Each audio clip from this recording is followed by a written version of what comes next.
Our keynote speaker for the program, for the festival, is Will Steger, and he brings us an eyewitness account from the changes that he has seen in his polar expeditions and even here in the Midwest region in his home in Minnesota. What I hope to do at the University of North Dakota is first of all present the changing climate on a global scale to show what's happening in the Arctic, how does that relate to us here. The big changes in the polar regions came in roughly 1990. It was when we went over 350 parts per million in carbon dioxide, and the scientists predicted that when we go over 350, the ice and snow in the polar regions to start melting.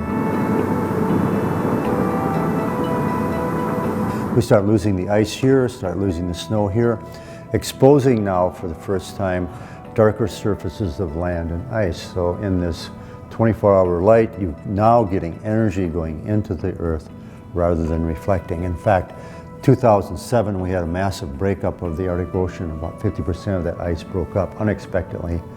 And in 2007, for the first time, we had more energy coming in than going out. And then as you get more energy going in, more ice melting, and then next the ice caps, the Greenland ice caps, the Antarctic ice caps are now starting to melt, and now we're starting to see the ocean rising.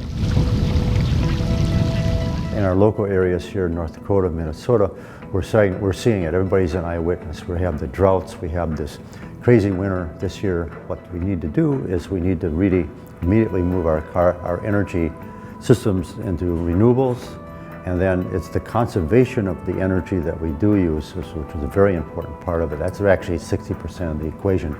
We have to flip over and evolve quickly into renewables, but people forget it's really the conservation. And these are where all the big jobs, the engineering, the big employer is going to be in conservation of energy. North Dakota is in a really good place in renewables, the windiest state of the Union, very good sun. So we're excited to be hosting this Climate and Culture Festival here at the University of North Dakota. And my department, Earth System Science and Policy, we're excited to be involved and organizing.